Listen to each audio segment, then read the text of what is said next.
एक रहस्यमयी गुफा। मेहुल खजाने की तलाश कर रहा था। कुछ दिनों के बाद वह एक रहस्यमय गुफा में आया।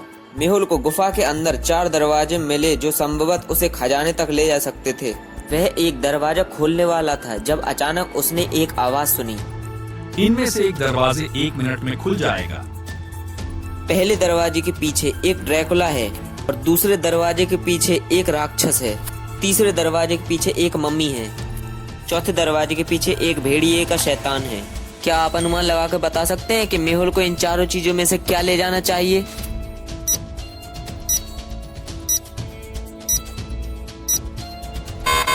इन चीजों में से गुफा में मेहुल को आग लेके जाना चाहिए क्योंकि सारे जानवर आग से डरते हैं।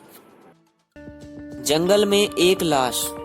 एक जंगल में एक मृत शव मिला। जासूस मेहुल मौत की जांच के लिए अपराध स्थल पहुंचता है। मृत शरीर पर या उसके आसपास कोई भी खून नहीं था। कुछ फिंगरप्रिंट के निशान पीड़ित की गर्दन पर पाए गए।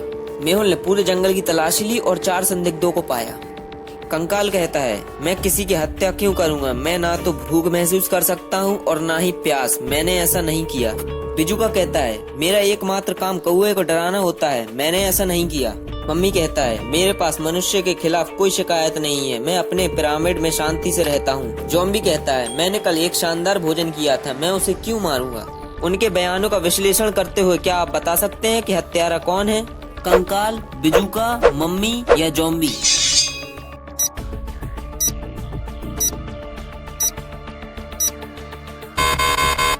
चारों संदिग्धों में से केवल ज़ॉम्बी ने एक फिंगरप्रिंट है। वह हत्यारा है। काली रात। डेमन, स्टीफन, अलारिक और सैम रूममेट थे। उन चारों की घर में अलग अलग जिम्मेदारियां थीं। डेमन एक अच्छा रसोइया था। उसकी जिम्मेदारी उनमें से चारों के लिए भोजन पकाना था। स्टीफन का काम कपड़े धोने का था। अलारिक का काम किराने की खरीदारी करना था और सैम का काम था घर में सफाई बनाए रखना। एक दिन जब अलारिक किराने का सामान लेने के लिए सुपरमार्केट में गया तो उसे किसी ने गोली मार दी। डिटेक्टिव मेहुल तुरंत अपराध स्थल पर पहुंचते हैं। मेहुल ने अलारिक के बारे में जानकारी ट्रैक की और उनके घर पहुंचे। बाकी 3 रूममेट वहां मौजूद थे। मेहुल ने उनसे पूछताछ की। डेमन कहता है, मैं खाना पकाने में व्यस्त था। खाना तैयार है। स्टीफन कहता है, मैं कपड़े धोने का काम कर रहा था। सैम कहता है, घर वास्तव में गड़बड़ था इसलिए मैं सफाई करने में व्यस्त था। इनके बयानों का विश्लेषण करते हुए क्या आप अनुमान लगा सकते हैं कि हत्यारा कौन है? सैम, डेमन या स्टीफन?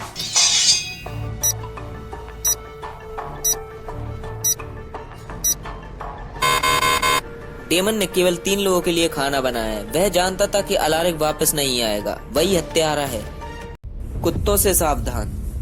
एक कुत्ता बाड़ पर से कूदकर एन को काट के भाग गया। एन को बहुत दर्द होने लगा और वह बहुत जोर से रोने लगी। एन की माँ बेला पड़ोसियों से पूछने आती है कि किसके कुत्ते ने उसकी बेटी को काटा। बेला पहले पड़ोसी के घर गई और उससे उसके कुत्ते के बारे में पूछा। पहली पड़ोसी कहती है, मेरा कुत्ता बहुत शांत है, वह नहीं काटता। फिर बेला दूसरे पड़ोसी के घर जाती है और उनसे उसके कुत्ते के बारे में पूछती है। फिर दूसरा पड़ोसी बोलता है, मेरे पास कोई भी कुत्ता नहीं है। फिर बेला तीसरे पड़ोसी के घर जाती है और उनसे उसके कुत्ते के बारे में पूछती है। फिर तीसरी पड़ोसी कहती है, मेरी शराबी बाड़ पर कूदने के लिए बहुत छोटी है। इनमें से कोई एक झूठ बोल रहा है। क्या आप अनुमान लगा के बता सकते हैं कि यह किसका कुत्ता था?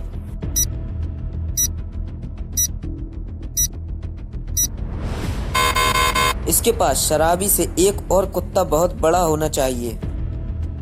विश्वासघात या एक चक्कर।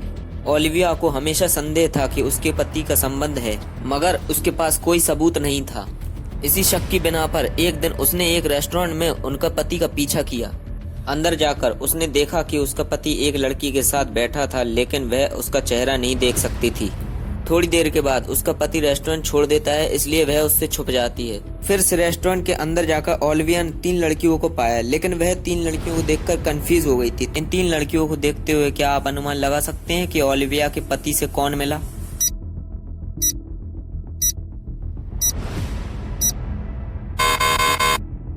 धनुष और नील झुमकी की स्थिति को देखते हुए लड़की बीच वाली वह है जो ओलिविया के पति से मिली थी। गाइस, वीडियो अच्छी लगी हो तो चैनल को subscribe and bell icon press कर देना एंड वीडियो को लाइक जरूर कर देना और पूरी देखना वीडियो को।